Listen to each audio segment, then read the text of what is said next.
Hey, listen up. Yeah, we here and we locked in. Let's keep it going all the way to the top 10. We fear the turtles, so it's no other option. Fred and Ryan, just watch them. Let's take it to the max. It's the shell and tell. They come with all the facts. It's the shell and tell. Let's take it to the max. It's the shell and tell. They come with all the facts. It's the shell and tell.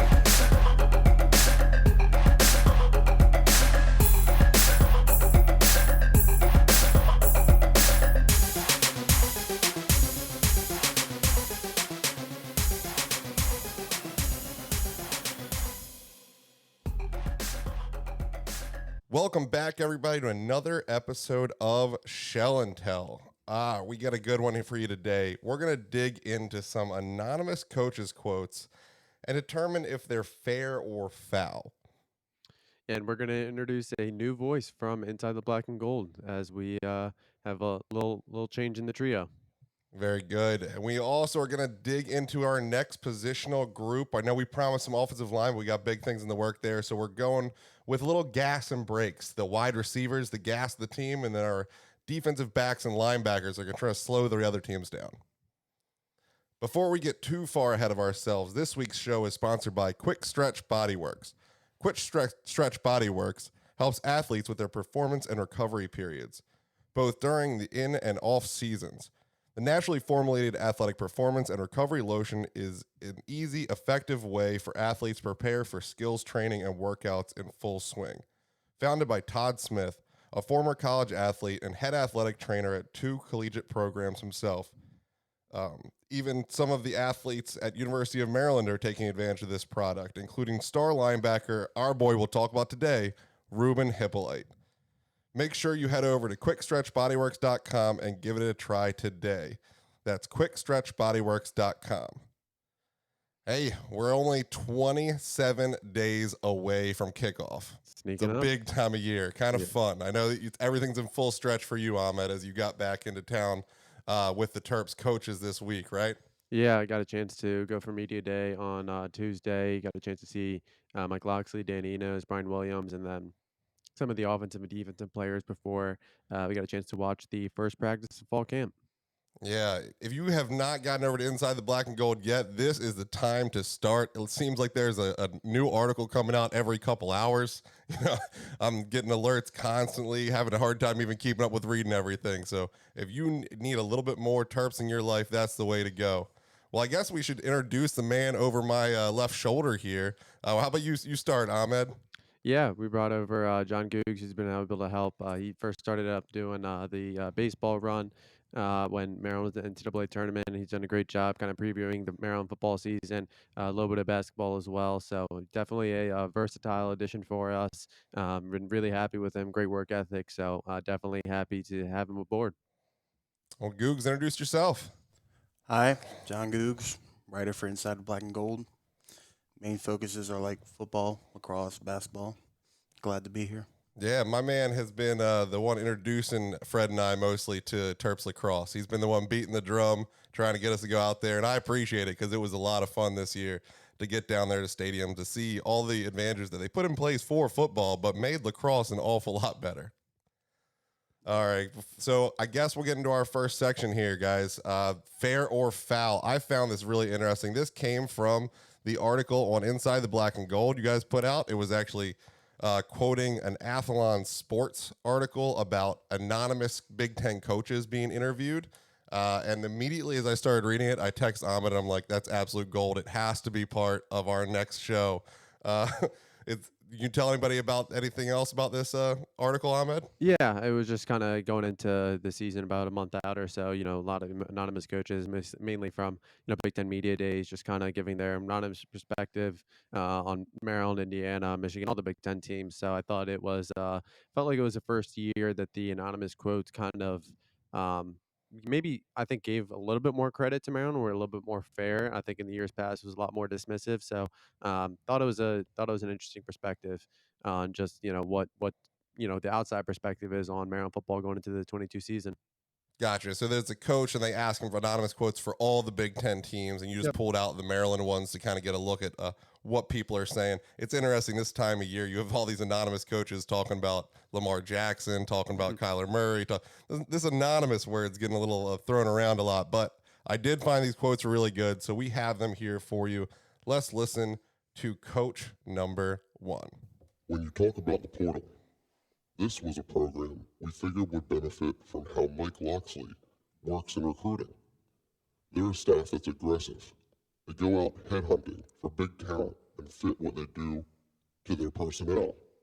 And that's probably not as popular method in this league. But they've been killed in the offseason by defensive transfers. And that's the side of the ball where the questions are. Well, I don't know. Fair or foul, guys? We'll start with you, John. What do you think about that quote? Honestly, I think it's fair. We've known that Locks and his staff has been known for recruiting and going after the big guys, especially in the local area. And then, especially with like defensive transfers, that's definitely hurt us. But just got to move on, next man up from there. So I do think it's fair. Yeah, I kind of agree with that. I think, and I think it's a little bit more just, from even what Maryland fans are kind of expecting. I think there's very little questions about what the offense can do, and with just the kind of the depth at some of those key positions. But exactly there. The defense side of the ball, they did lose a lot of production from last season, and I think even when we did, our three biggest questions article just about what Maryland football, can they address it. I think another thing we included was just having a first year defensive coordinator in the Big Ten. Again, a lot of these questions do sit on the defensive side of the ball. So, but in terms of aggressiveness, things like that, I think that's very fair. I mean, I think the staff is very much well built to recruit, even though some of the results have not been good for local guys. But whether it is the portal, their own style, their own thought process, they do attack it. So I think it is definitely fair.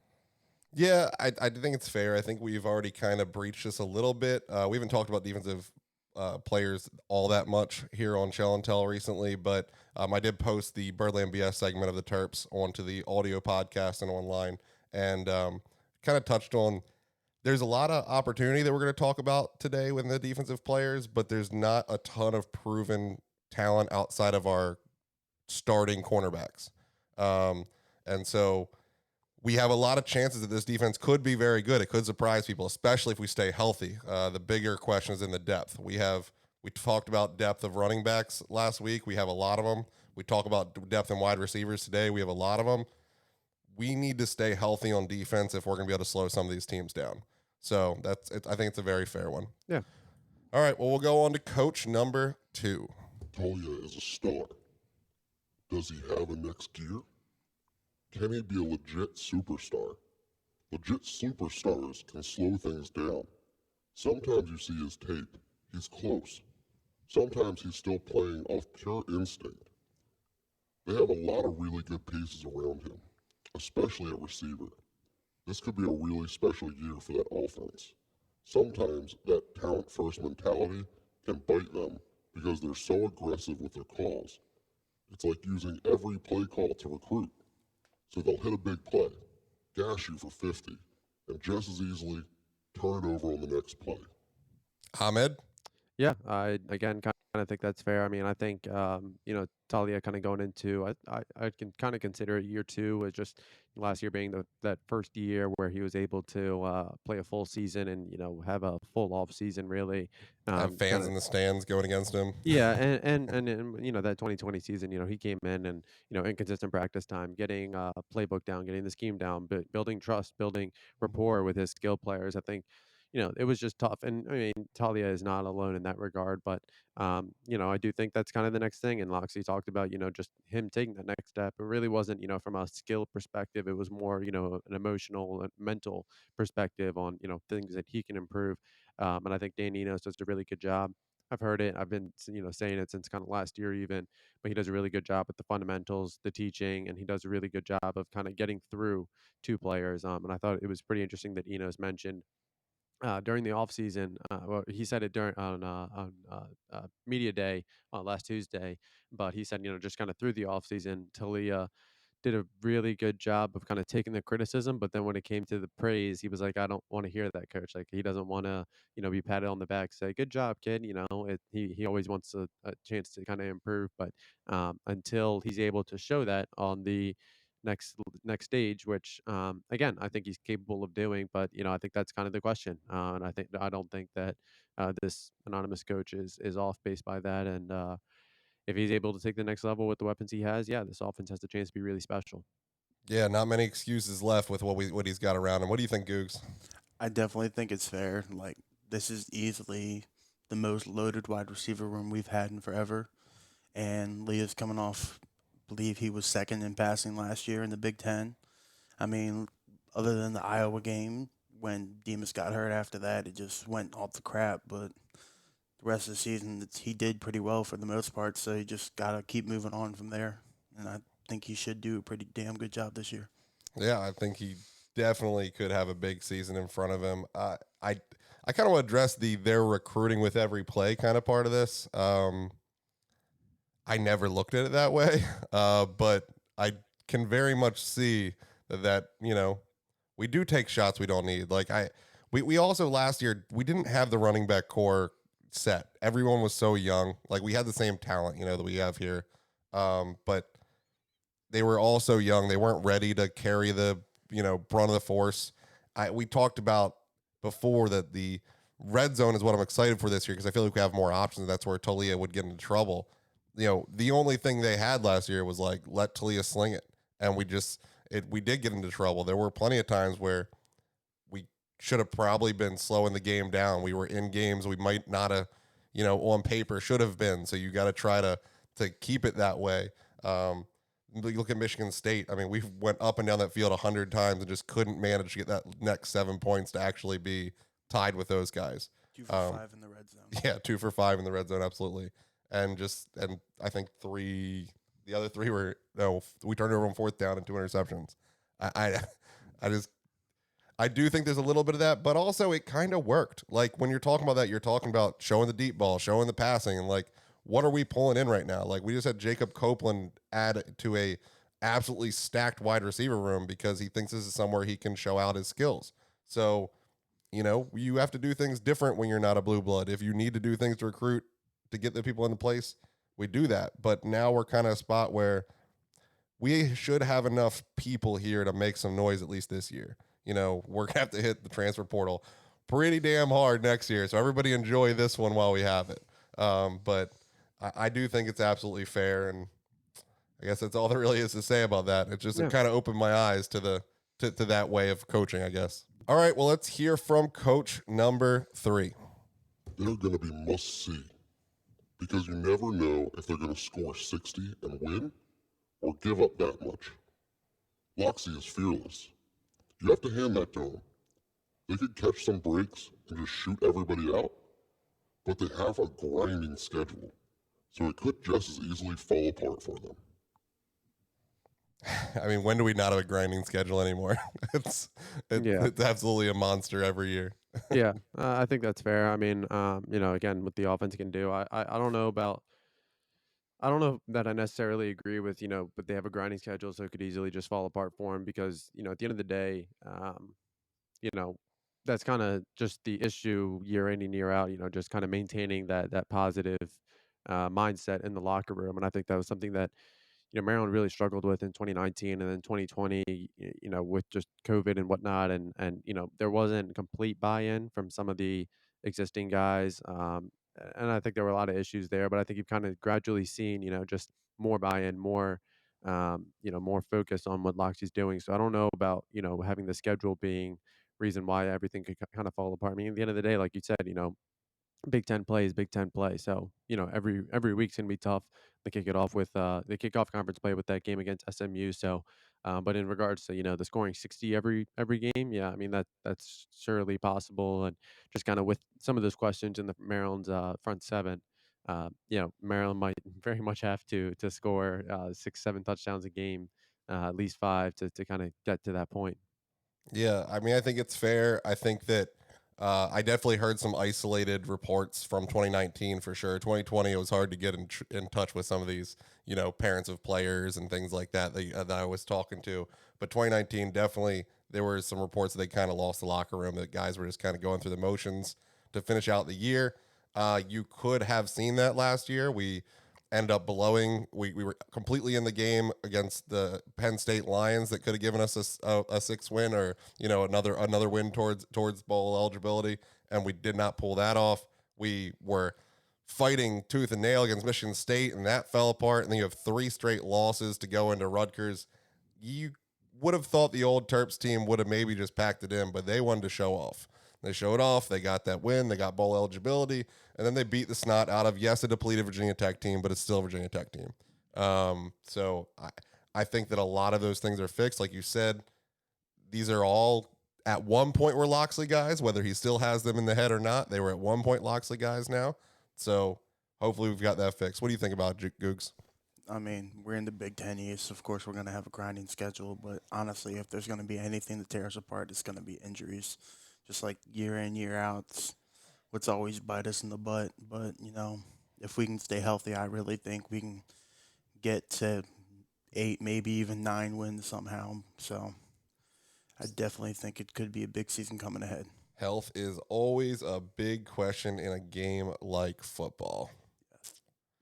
All right, guys. Well, that is all the anonymous quotes. Let's not go like deciphering the audio, because I'm going to give you a secret. That was me. I was reading the quotes from the article in my nice disguised voice there. I thought it was just kind of a cool way to do that. So don't be backwards engineering this and trying to figure out what coach it was, because it was Ryan TerpsBSpert. That's who it was. Anyway, let's move on to our positional breakdowns. Now, this will be the most fun one, guys. We're going to start off with the best, the deepest, the gas for this here Terrapin team in the wide receiver room. Yeah, I mean, it's just completely loaded. I think just the 2 deep as a whole. Maryland just has multiple playmakers, between Demas, Deshaun Jones, Raheem Jarrett, Jacob Copeland, Ty Felton's really come along, Marcus Fleming. So I think there's a lot of guys, and that's not even including the freshman guys like Octavian Smith, Jalik Knott. So that there's a lot to like with this roster. Absolutely. Well, let's talk about the big one with coming back this year, Dante Demas. There were a lot of doubters in 5 games last year. He was absolutely dominant. 28 passes for 507 yards and 3 touchdowns. Over 100 yards a game to start the season. And then Iowa in the terrible kick return injury that everyone knew that it was a season, if not career injury, immediately. As he went to the turf. And I sat there with my head between my knees, just pouting about what could have been, and feeling terrible for the kid. Then there was a lot of doubters that even thought he'd be back, because we thought he put enough on tape that he could still be drafted with our Nick Cross and Chikakonkwo and all last year with what he had shown. But the big announcement came that he's returning here to the Terps. And an even bigger announcement on Big Ten Media Day week. Ed, why don't you talk about that? Yeah, and I think the biggest thing, about Demas coming back, I think that was kind of more so tied to, his injury, his rehab. So, him not being able to work out for teams and whatnot, only playing 4 games. I think that played a big reason why he wanted to come back. And then obviously, he's kind of been ahead of schedule, had a little bit of a setback in the spring that kind of derailed, when he exactly would come back. It was a little bit murky for a bit. But then obviously head coach Mike Loxley said at Big Ten Media Days that he's ahead of schedule and he'll be able to practice. He was a full participant during July's player run practices. So Demas is still, roughly a week into the fall camp. He's been able to practice. I've heard he's looked good, still practicing with the brace. So Maryland's, staying cautious, but, he's on track to play. How much he'll play week 1, that kind of remains to be seen, but he's on that track. So that's a very good sign for the wide receiver room. Hey, pitch count it. I don't care. Put him out there, run 1-9 route, throw him the ball, let him get his catch, let the stadium go absolutely berserk that Demas is back, and then put him on the sideline. That's fine with me. Keep him healthy for Big Ten Media Day, or not Big Ten Media, Big Ten schedule, and let's have a great year. Super happy for the kid, because that looked awful, and it was an awful way to get hurt. When we had been talking forever, like, why is our number 1 wide receiver returning kicks? Like, I know it's happened a couple times in the past, but it's just one of those weird things you don't see at every school. Yeah, I mean, I think Loxley's mentality is, you want to have your best skill players back there, and I think that was kind of why. I mean, just allowing Demas to showcase himself as someone more than just a wide receiver, that's capable of doing it. Now, I personally, in my opinion, would have been a guy like Marcus Fleming. I mean, Raheem Jarrett, he was back there, and I think that makes a little bit more sense than Demas does just with his build and Yeah, it's the that. body type. It's that Yeah, long, lanky. Like there's too many places to get hit at yeah, full speed. yeah. Yeah, you don't exactly see a big guy like Demas returning kicks most often. So. Yeah, I mean, Calvin Johnson didn't return kicks. It's just when they're too long, they're too long. I don't know. But yeah, I'm glad he's back. I think there's big things. I'm not too worried about the practicing with the brace. I'm sure that's mostly precautionary. He could even wear it in, what, till Big Ten or whatever through the whole season. It happens. It will limit him some, but I think he showed last year that you limit him a little bit, he's still better than most of the corners out here in the Big Ten. Yeah, I think that's very fair. Yep. And then we'll talk about Rack you mentioned. I mean, was one of the biggest recruits that Loxley, brought into town, bringing in 5-star Rakim Jarrett to put on for his city, made his little like digs, type announcement that he's staying home and showing off. A lot of talk about him trying to be lured away to other SEC teams, top 5 teams with some NIL deals this year, but he stayed strong. He's still a Terp. What can you tell us about Rack, Ahmed?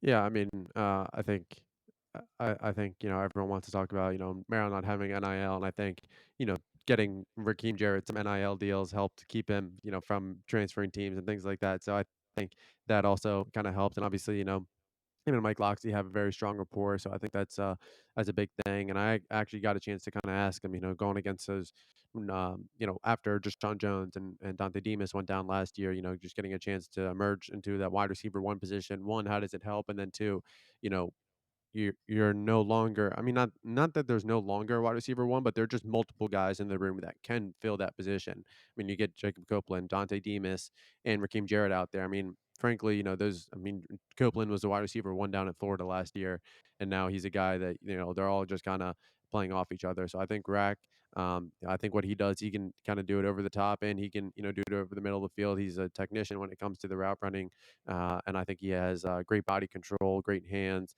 and a very, very driven mindset. So I think that he's a guy that is kind of primed, knowing that year 3, obviously he's going to be eligible for the NFL draft next year. I think that he is very much approaching the mindset that this will be his best year, and then he'll be gone. So we'll see how that unfolds. Now, obviously, with the caveat that Demas did not play a whole season last year, but he did lead the team in receptions, receiving yards, and touchdowns in 2021. So he has just as much an argument as anybody else that he's going to be this team's number 1 wide receiver. Googs, how do you see that 1A, 1B, 1C shaping out? Yeah, I don't think there's many teams in the country that can say they have 3 wide receiver ones. But I definitely think Demas will probably get most of the targets, but when it comes down to it, who you gonna put your number 1 corner on, you honestly don't know. And whoever you do put him on, the other 2 are gonna get open nonstop no matter what. So it's definitely could be a lot of slinging the ball around this year. Yep. Well, I guess we talk about that third option then, Mr. Jacob Copeland that we talked about, number 1 wide receiver at an SEC school in Florida, and he says peace, and they might be one of the most bitter fan base I've ever seen as they tore him apart on social media, but their loss is our gain. And what I saw in that spring game is a dominant, aggressive, kind of like Steve Smith-esque wide receiver that he wants the contact, he wants to run you over, he wants those bubble screens that I hate so much, but they just keep staying in Maryland's repertoire. What do you think of Mr. Jacob Copeland, Ahmed? Yeah, I mean, I think he's a guy that he again he can kind of do it all. And during the spring, him and Talia, just with Deshaun Jones and Dante Demas sideline, I think him and Talia got a chance to really kind of build on that rapport. And I think that was maybe one of the biggest takeaways from spring ball. And I think he's a guy. Obviously, he was able to lead Florida in multiple receiving categories last year. So him just coming in kind of just only bolsters what Maryland's passing attack can do. I think that he's a downfield threat. I think he's a guy that he's very physical and especially in the one-on-ones down the sideline. So I think that's kind of where, especially with, you know, again, how much Demas plays and what kind of, what he's able to do. Not that he will be held back, but just what Maryland staff is gonna have him do those first 3 weeks or so. Maybe SMU game Demas is probably 100% good to go, kind of gearing up before Michigan game. But I think Copeland kind of has the most to gain, most to show those first 2-3 weeks of the season. Yeah. What do you think, Mr. Copeland, Juke Googs? So when I heard we were getting him, looked him up, and I saw he was like 6 foot. I was like, all right, he's probably another scrawny 6 footer that's coming in. That's gonna be Little scat good with bat. the deep ball. Yeah. And then I saw the video of him practicing. I'm like, this dude is jacked. This dude looks like a tight end in a 6 foot body. And so like I'm thinking he'd be great for like wide receiver screens, stuff like that, as a blocking kind of guy. But obviously you can use him, in the slant with the deep ball, with that hand fighting. He can easily, if you put it in the right place, he can definitely try and think of the word. Like reshape to where you want the ball's gonna go. So definitely a nice target addition, and definitely hope it'll end well. Yeah, I mean, I think that, in the worst case scenario that Demas wasn't coming back, we had shape that we had an awful good 1 and 2, and now we got these 3.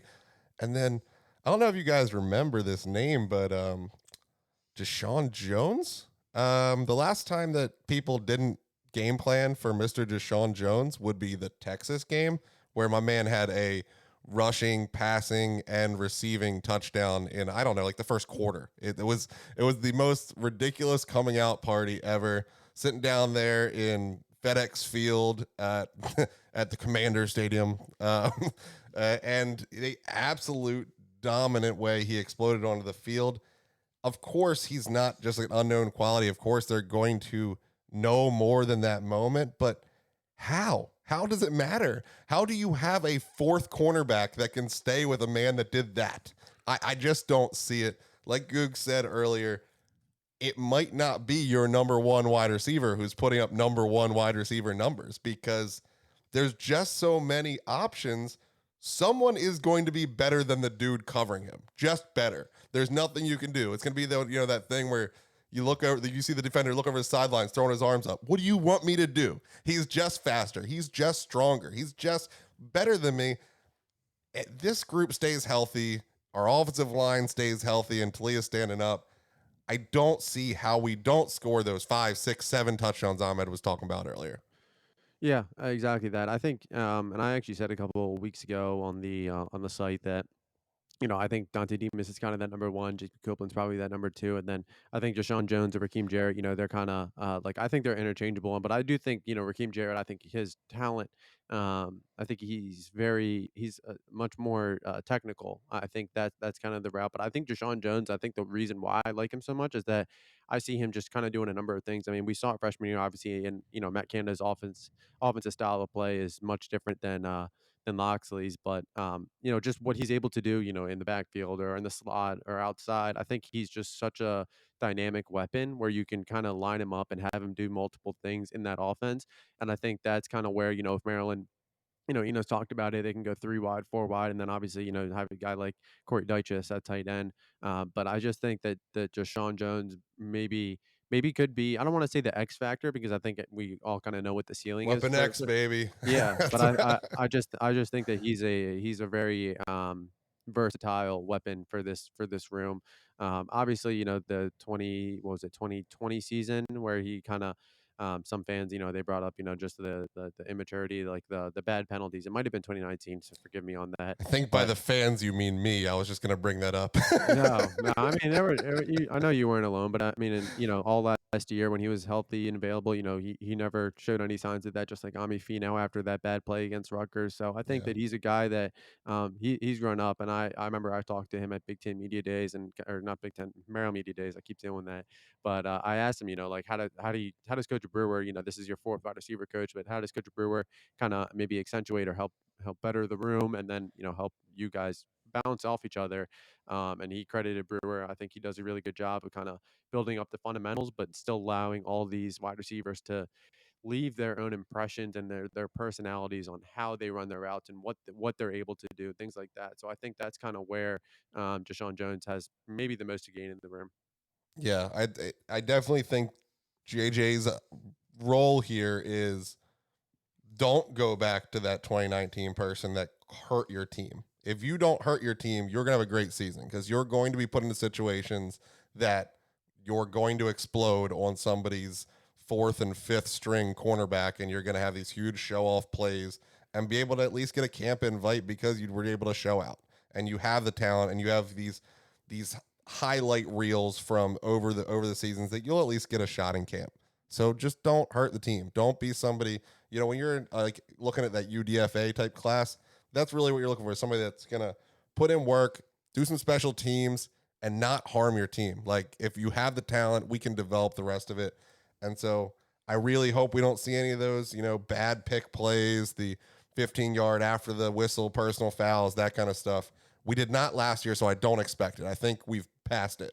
But yes, that's the only thing that worried me with him ever, because the talent was shown from Jump Street. My man looked like he could have been our number one in other years when he first showed up. Now we kind of got through our, consensus top four, right? Would everybody agree that's where it's at? Yeah. All right, good. Yeah, So fair. who's your favorite of the guys that's left? You got Ty Felton. I'd probably say Ty. Okay. Friend of the show, Ty Felton. I like the speed he has. I feel like he's definitely a guy that if you want to give Demas or Copeland or Rack a break, he can easily take the top off of defense and you can just lay it in there 60 yards down the field and he'll get there. But and the fact that he's younger too, give him some playing time this year and he'll be ready by his junior year to take over that wide receiver 2, maybe even wide receiver 1 spot. Yeah, I mean, this is a guy that missed so much football. He had a knee injury and COVID that took football away from him, and yet he still looks like he has that Big Ten talent, still looks like he can put it all together. What do you see in Ty, Ahmed? Yeah, I mean, again, I think like kind of like what Goog just said. I think he's a guy that he has that the speed and he has the size to kind of go over top defenses, but also does a really good job of coming across the middle. He did a really good job of kind of getting in the weight room this offseason, which I think was maybe the biggest area for him to grow. And he's a very focused, very dedicated, always working out, always trying to get reps and things like that, and very personable guy. So I think that he's a guy that maybe again, just like Copeland, I think that he's a guy that Maryland can kind of lean on those first 2 weeks. And you look at that wide receiver room last year when a lot of guys went down. Ty Felton was kind of the guy that was able to step up and play under the big lights in conference play. So I think that he has some confidence to kind of build off of in that 2021 season going into this fall. Okay, and we did talk with Ty Felton here on the podcast. I will certainly link that in the description here if you guys are interested to hear more about Ty. If we're going to talk about speed, though, we also have to talk about Mr. Marcus Fleming. What do you see his role this year, Ahmed? Yeah, I think, Fleming needs to just be more consistent in terms of, how he handles himself, from a day-to-day perspective. But I think from a skill perspective, he has it all. I think that he's a really good slot guy. And just like Deshaun Jones, I think Fleming could even be more lethal, like jet sweeps, things like that. Like, I think he has the speed. He has the perfect frame for it. And he missed the last 2 games of last fall because of injury. But I think that he's a guy that when you talk about like explosiveness, things like that, he definitely has it. Maryland was almost able to get him out of high school. They got beat out by Nebraska with I believe it was Brian Williams that was kind of the main guy that was pursuing him. But they ended up, once he hit the portal out in Nebraska, Maryland was able to get him in. So he's a younger guy, has some experience under his belt though, which helps. And I think he's a guy that will definitely play a bigger role down the line. But I think that he also he can step in as that that weapon in certain packages and out of the slot. Yep. And then I know last episode we kind of poo-pooed the the ranking system of America, but our highest rated recruit from the 2022 class, Mr. Shalik Knotts, the 4-star signee. Biggest thing out of him was just the fact that this is the man that was signed before we lost our wide receiver coach, which, as the Maryland fan that's seen everything go wrong always, I just assumed, all right, well, I guess we don't have him anymore. But my man was able to get in with Hunter Brewer, work that out, and he's still, or Gunnar Brewer, I'm sorry, and he's still here in the fold. What can you tell us about Shalik? Yeah, he's another great guy with a great frame. Obviously, he was a big guy coming out of North Carolina. I think former director of recruiting director of recruiting Scott Chadwick, tight ends coach Mike Miller. They both did a really good job of kind of getting him on board. And I think that he's a guy that I think he has maybe some room to grow. I think it's probably likely that he redshirts in order to kind of preserve that long term depth, but I think that he's kind of that one-on-one mismatch outside.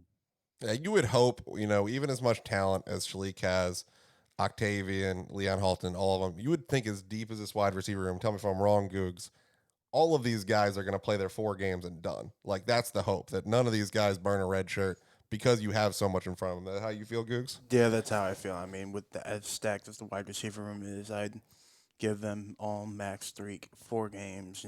Let them get their feet wet and out of conference play and whatnot, and then maybe like the Rutgers game at the end of the season, and then just let them develop and learn under the older guys. Yeah, then maybe we can repeat like last year and let all the freshmen show off in a bowl game. Is that how you're seeing it, Ahmed? Yeah, I think that's fair. Yep. All right, well, I guess we talk about a little bit about Mr. Octavian Smith. We got this man out of Paint Branch down there by College Park. Another great wide receiver, long frame. Good to have him showing up with the Terps as well. You see anything out of him at camp and everything? I mean, you just saw a couple of routes. I think I told Logan Alizio at the time that he was able to come down with I think it was 2 or 3 one-handed catches, and I was like, damn, because I mean, going into his Maryland career, it was always like, he's a really good wide receiver, and he's going to be a really good wide receiver at the college level, but his NFL future might be at corner, and I think when you kind of looked at Maryland's cornerback depth, there were kind of just some questions, and it seemed like it was an obvious kind of flip to the other side of the ball, but kind of going into camp, it seems like the consensus is when he signed, it was going to be for the offensive side of the ball. So he's, I think he's an electric weapon.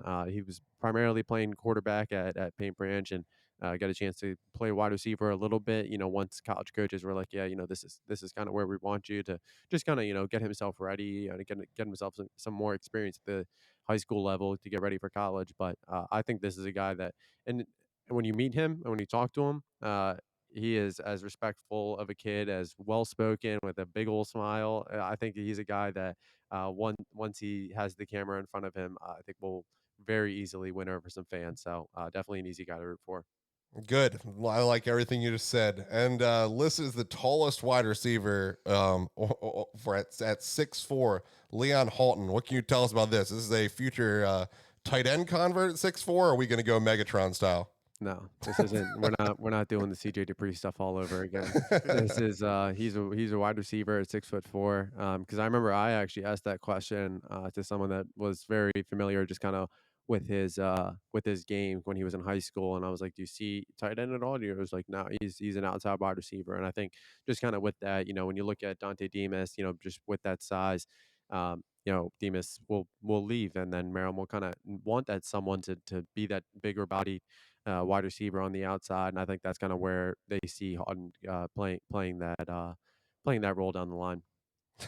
Don't tell me Demas will leave. I'm not ready for it yet, man. Still got to watch this. What's your overall take on the wide receiver room, Googs? Anything you want to say before we move on to the defensive side of the ball? I think it's the most stacked it has ever been, and I could not be more excited for September 3rd to finally come around. All right, man. September 3rd, Lot 4B, Section 7. You know where we'll be. We just confirmed that the Shell and Tell boys, Fred and Ryan, are going to be at Charlotte as well.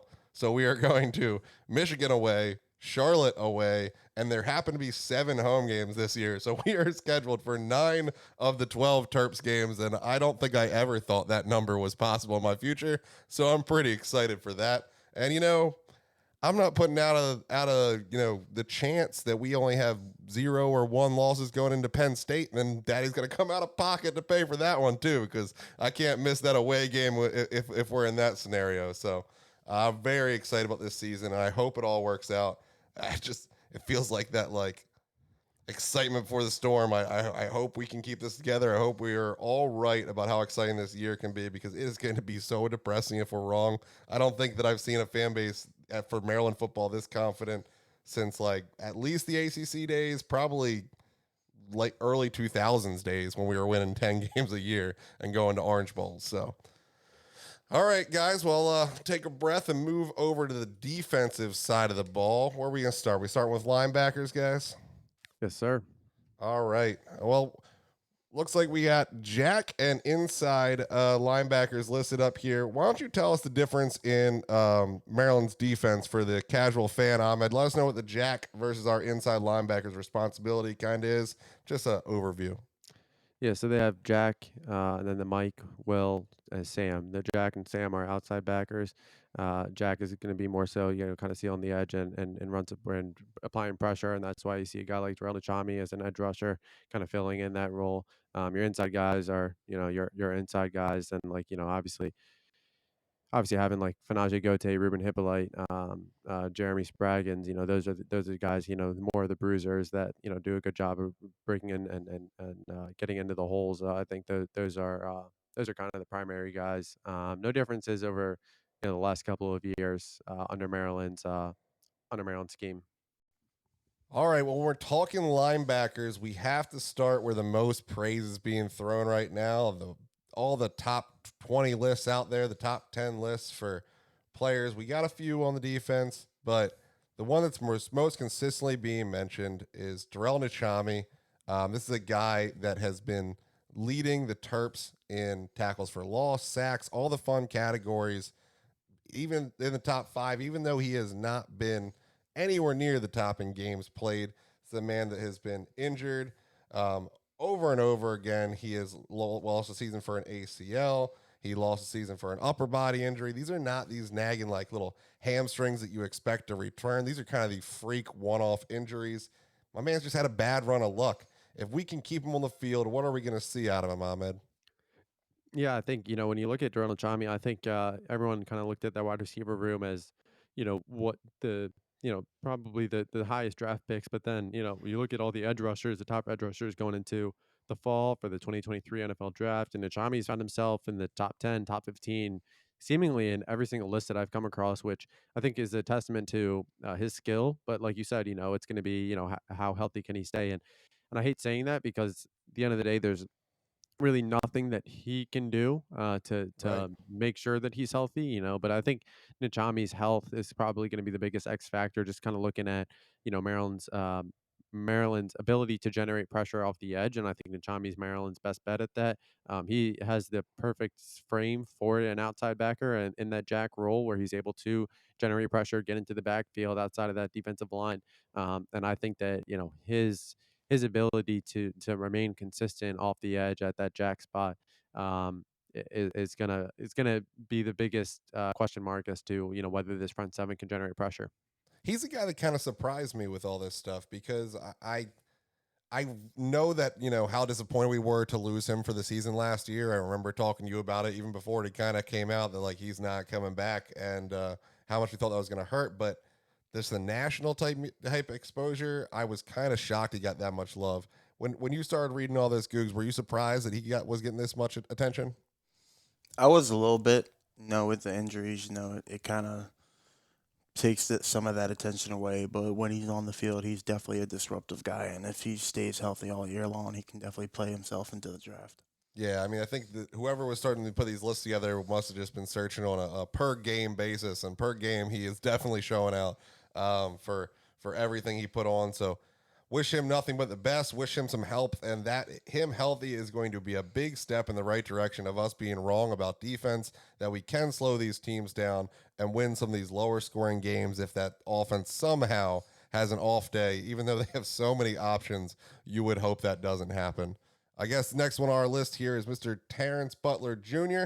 Butler's coming in his second year in college and might be in the rotation a little earlier than people thought. What can you tell us about Terrence Butler, Ahmed? Yeah, I mean he was a raw guy coming out of St. Francis. I mean, had the again he had the frame, the physical instincts, the athleticism to kind of play outside backer, and I think that he could play the jack and he could also play the Sam. I think he did a good job at St. Francis in coverage. So I think that it was just kind of making sure that he's able to kind of put it all together, and year strength conditioning program. I think that really helps him a ton. So I think that again obviously with just the depth at outside backer, I think you kind of see him playing in that backup spot behind Nachami, and then obviously you have Vandarius Cowan opposite of Nachami in the starting lineup at the Sam. So I think that he's a guy that he can play inside, or excuse me, he can play Jack or Sam. Just kind of like I mentioned. So I do think he's kind of versatile in that degree. So, how much we see him, I think we'll see him a little bit more. He was able to maintain that red shirt from last year, so I do think that he'll play probably. I would assume every single game, but if not, he'll come close to it. Just kind of with his ability to, like I said, just gonna get that full year in the strength and conditioning, and obviously working with James Thomas a little bit more, Ron Zook last year. So I think that he'll definitely have a role in that outside backer group. Yeah, like you said, the transfer portal taketh away, and then Damian Chop Robinson, but it giveth in the Vandarius Cowan that you spoke about. We bring in the former 4-star transfer from West Virginia, and apparently he's going to be a big impact here with this team. I believe you've mentioned how fast he is and how much he's been producing. You think he's going to have a big role in this defense? Yeah, I expect him to be a starter. Yeah, I think he'll. It was in the spring. It was a guy. He was a guy that was kind of playing inside and out. Just kind of figuring out his fit, his role. But I think from an athletic perspective, he just kind of fits better as an outside backer, and I think that's kind of where he'll be able to kind of make that biggest impact. And I do think that Cowan. I'm going to take a step back on that because I think that there's a lot of fans that might think that okay, like he's a jack, like he's cemented into a jack, and like whenever and this is even in years past, you see a lot of guys and you hear a lot of guys that they're like, oh, he can play this, but he can also play another position, and I think that's kind of where Cowan fits in. So I think it's better to kind of classify him as an outside linebacker, and I do see him as a Sam, but I also think that he'll be able to kind of line up at times behind Nachami. I think he'll be able to play inside if need be in certain packages and things like that. So I think he's more of a versatile guy, but in terms of a role and in terms of impact, he'll definitely play a bigger role. The former West Virginia and Alabama linebacker now obviously he came to Maryland, was one of the first transfer additions, and obviously the connection with head coach Mike Loxley from his time at Alabama played a hand in that. So I think that he will find the field early and often in Maryland. What have you thought about him, Googs? You excited about the speed he brings to this team? I definitely think he's a solid piece of addition that we brought into the portal. Obviously he's had some shortcomings and wasn't really used well at West Virginia properly, but in the system here, I definitely think he can show out. Yeah, I mean, Loxley just has a way of getting these guys, these journeymen, the ones that haven't quite, put it all together, and putting his arms around them and making it all right. And I'm going to trust until proven otherwise that this is another godfather of the DMV. They don't just call him that for recruiting. They call him that because you hear it over and over again. You heard it from Copeland that even when he decided to say no to Loxley, went to Florida, that it still kept being this father-son type relationship, and he's still, trusted and believed in Locks. And I'm just hoping it's another one of these success stories. The reasons outside of coaching that we keep Loxley here and keep making this program better. So I'm excited to see what's going on. All right. Who else we got to talk about here, Ahmed? We got Ahmad McCullough. He's the veteran who I was actually looking over the weekend, and he does have another year of eligibility after the 22 season. So I think that's kind of interesting. But he's a guy. Stick around, man. Super senior. Let's go. We'll get you a doctorate.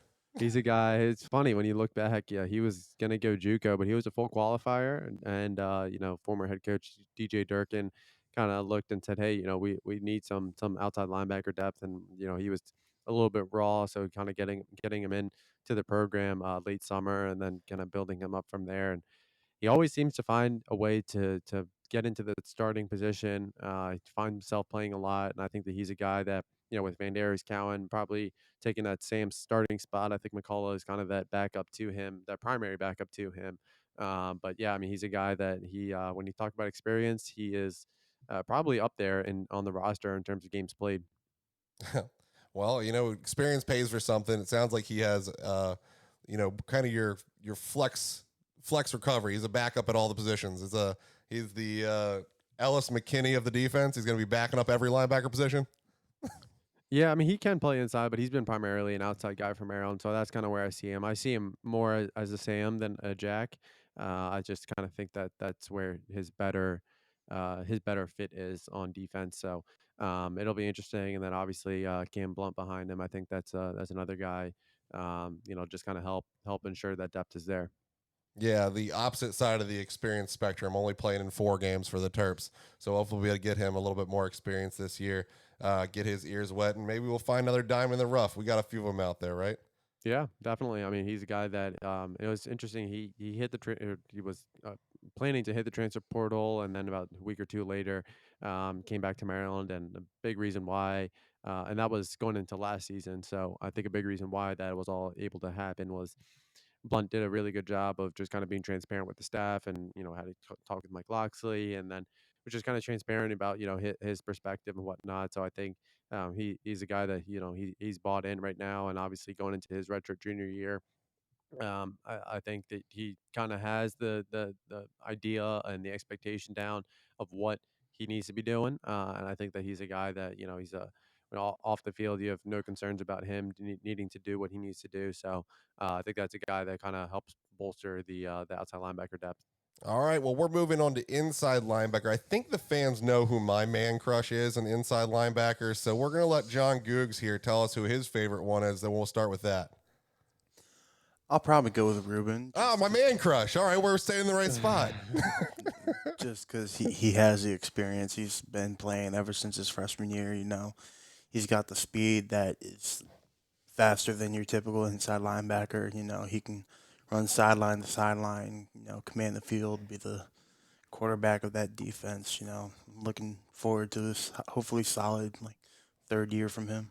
Yep, I have bought into everything about Ruben ever since he committed to the Terps. Of all his hype train workout videos, working out on the beach, all that good stuff. I have been waiting for and believing, and I still believe when Ruben Hippolyte said he wanted to be the greatest linebacker in Maryland history.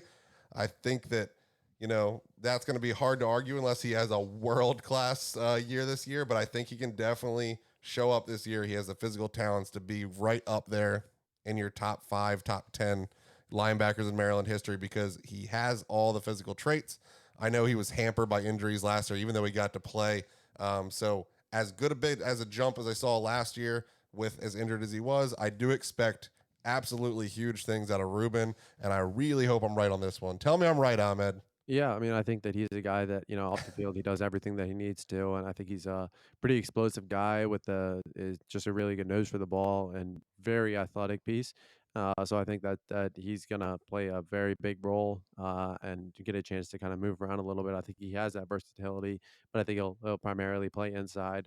So I think this is setting the stage for what should be a big year for him. Yeah, and another player that we are excited to get back from a season-ending injury, Fanaje Gote. We lost him early last year, and I don't think fans really understood how much it hurt. Tell us a little bit about his role here in this defense, Ahmed.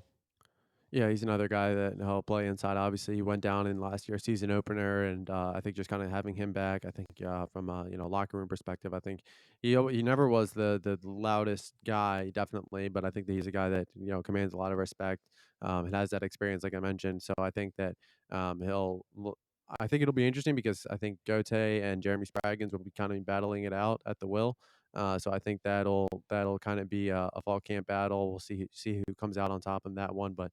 I think just having Gote back as an inside guy just gives that linebacker room so much more experience. So his return, I think, was kind of slept on through the offseason, and now that he's back, he'll be leaned on inside.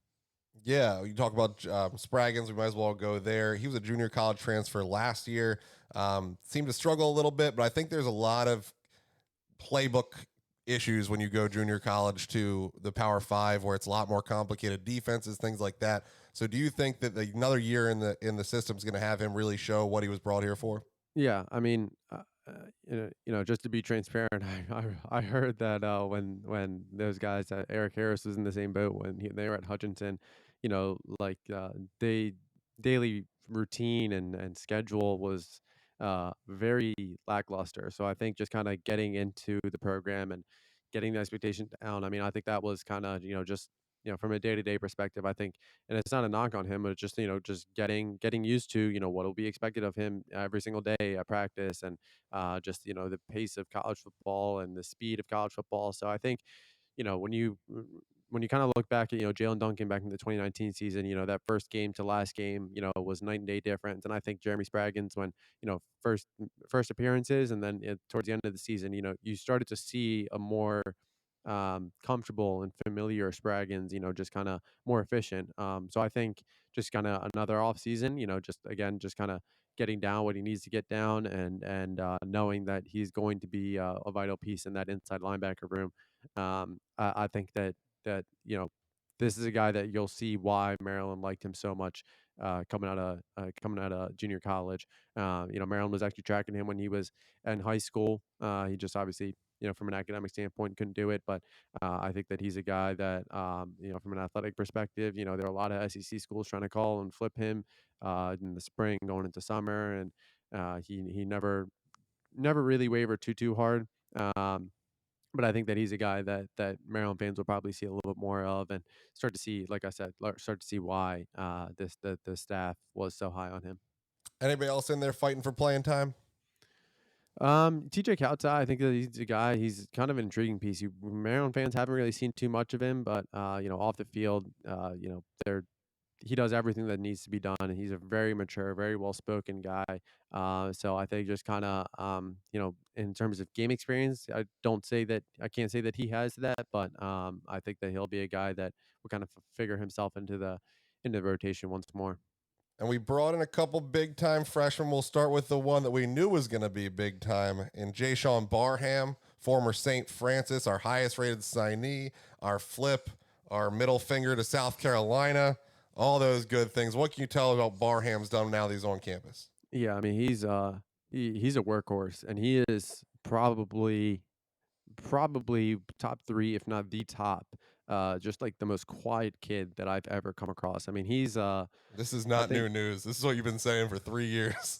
You can't get yeah, I mean, anything out of the kid. I remember when he was like way back at the math. I just remember I was like, damn, his recruitment is going to be hell, because he just does he plays everything so close to the vest, and like trust was a very big reason why Maryland was able to get him. But like, he just values trust so much, and like if he's not comfortable, then like he won't really open up. But it takes a lot for him to get comfortable with you. But he's a really good kid, and on the field he's an athletic freak. And I think that's kind of why, there was so much debate about, can he play? Is he going to play inside? Is he going to play outside? And then at first it was like, well, he can play whatever he wants. I mean, that was literally what a couple people said when Maryland was recruiting him out of high school. But I think I expect him to play more inside. And I think he's a guy, again, he has the skill set where he can play outside, but his first step, his ability to read the defense pre-snap and then pounce once the ball is snapped, I think that he has every trait of the athleticism.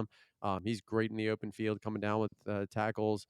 I think that he's a very dynamic piece, and I think he'll show flashes that he's not a freshman this year, but I expect him to play inside. Now, again, like I said, not everything is 100% set in stone. So guys, they can play outside depending on packages, things like that. And I think that's kind of where Barham, if Maryland wants to, roll out something different and have him play the jack, have him play the Sam. Like, I could see Barham playing the jack down the line in situations to help generate some pressure, playing the Sam a little bit opposite of Nachami at times if need be. So I think that he's a versatile guy, and sky's really the limit for him. That's great. What do you think about Googs? I think he's gonna be a dude that, like, in the first year you're probably gonna see him at three positions: the Sam, the Will, and the Jack. And then once you get into his second season, that's where you're gonna see him key in on probably that one position. But he's definitely a dude you can clock in at probably those three positions, and he can just give all the older guys a break, so you can keep him fresh until the fourth quarter. All right, kind of have that experience all over to be able to step in and help. I like that. One of the few departures this offseason that really hurt my soul was losing Jennings. I had big hopes for him, and I'm hoping that Jayshawn Barham can erase all of those feelings and step right in to everything that he showed last year and more. And I think that from what Ahmed has told me, I think there's a good shot that he can erase those feelings. Yeah, I mean, Jennings was a talent, but like from a maturity standpoint, there was a lot of room to grow. And that again, that I don't say that to like crap on the kid because when I was a freshman in college, if you're listening, I had a lot of room to grow. But like at the end of the day, I think Jay Sean just he's much more about his business and he just wants to work. I mean, he just that's just like his safe space. So I think that's kind of um I think Maryland fans will quickly forget about the guys who left. Great. Caleb Wheatland. This is a man that only you have been beating this drum for as long as I can remember. 3-star recruit, but you told us from the get when that happened that was completely underrated, that you went to the table for people and be like, you need to look at this kid again. It's wrong. And it continues to be that way. Tell us a little bit about Caleb Wheatland. You've got as big a man crush on him as I did on Ruben. Yeah, I mean, I just think that he's a guy, from a skill perspective. I think again, just kind of like Barham, I think he'll play inside. And I think he's better suited for inside. I know Barham, he can play inside and out, but I think Wheatland, not saying that he's not a good outside linebacker, but I think his strength is inside.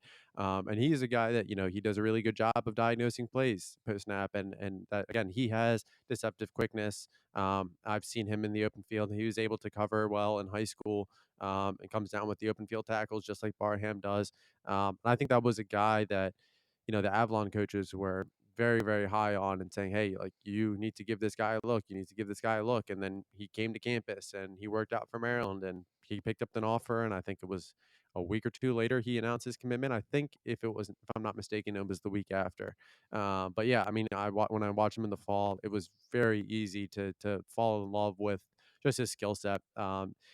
And I think that he'll be a guy, you mentioned a lot of names, especially at linebacker. And I know Maryland likes to especially rotate, inside backers. Obviously, defensive line, offensive line, we've seen it, but, the inside backers is definitely a place where you talked about just kind of building depth and whatnot. And I think even though Maryland saw a couple departures in their linebacker room, I think Wheatland's a guy that can definitely make a name for himself. He flashed at the spring game, had a couple tackles for loss because of his ability to break down plays and his quickness to get to the ball. Has a really good nose for the ball, I think.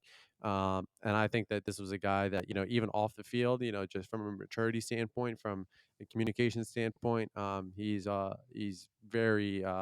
It's very easy to be impressed with him. So I think that he'll make a name for himself, and he'll definitely become a household name down the line for Maryland. All right, we got a brother in the house, Mr. Andrew Booker. He was a gray shirt from 2021 class, younger brother of Tank Booker. He was trained with the team last year, right? Can you tell us more about the gray shirt, what happened that year, and what you expect out of him this year? Yeah, so Maryland was trying to work out, scholarships and whatnot, and the big reason why Bam was able to, so his name is Andrew Booker, but his nickname is Bam, and he goes by primarily Bam. As his brother goes by Tank. Yeah, exactly. So I think a big reason why that the gray shirt, was a possibility and then turned into reality was because his family and everyone was very happy with, one, how Tank Booker had progressed, and two, just his experience with Maryland. So the gray shirt gave him a chance to kind of get the fall semester after his senior year, just to do what he needs to, and not what he needs to because academically he was all clear and whatnot, but just develop and things like that. And then he was able to enroll with the program. Essentially, he is a 2022 early enrollee. That's the easiest way for fans to kind of look at it.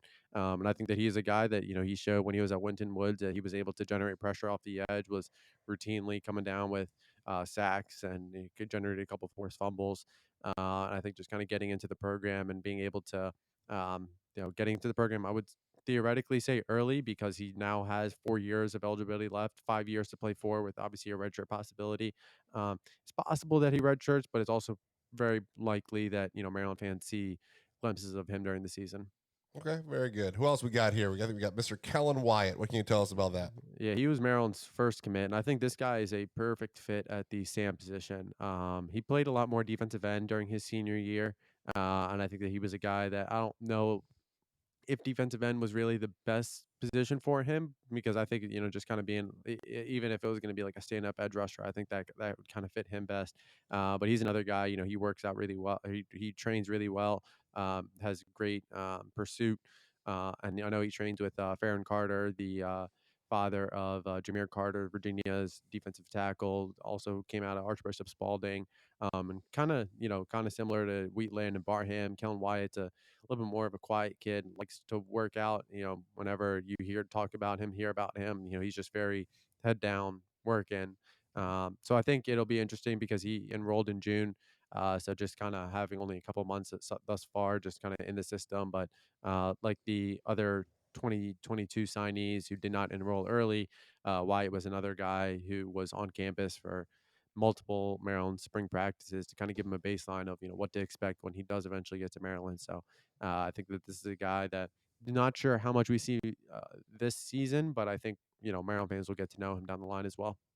Well, that's good. I think that there are some places where we're not real sure about our future, but it looks to me that the linebacker room at least has some people in place to take over as our starters are leaving. I think we got a little bit of depth there, maybe not as much as we need. Maybe we need to add a little more, but I feel a little bit more comfortable after talking about the people in the wings that it's not all leaving this off season. So I think you calmed me down a little bit. Yeah, I think that's definitely fair. Well, Ahmed, I think we got pretty deep into the defensive side. I think we saved secondary for a later show if you're okay with that. What do you think? Yeah, I think that works. We'll do secondary and special teams at a later show, and then another one with trench talk. I think all right. We like to wrap talk it up. beef. And then we'll be right into the season. Well, this is the time of the show. It's a little weird without Fred here because normally Fred would be kicking it to me for our sign out. So, hey, Googs, sign us out. No, got a big season coming up, only 27 days away. Definitely a loaded team that could take us to places we haven't been in at least 10 years. So, just looking forward to the season. Stay positive, be ready for it. All is well under the show. All right. See you guys next week.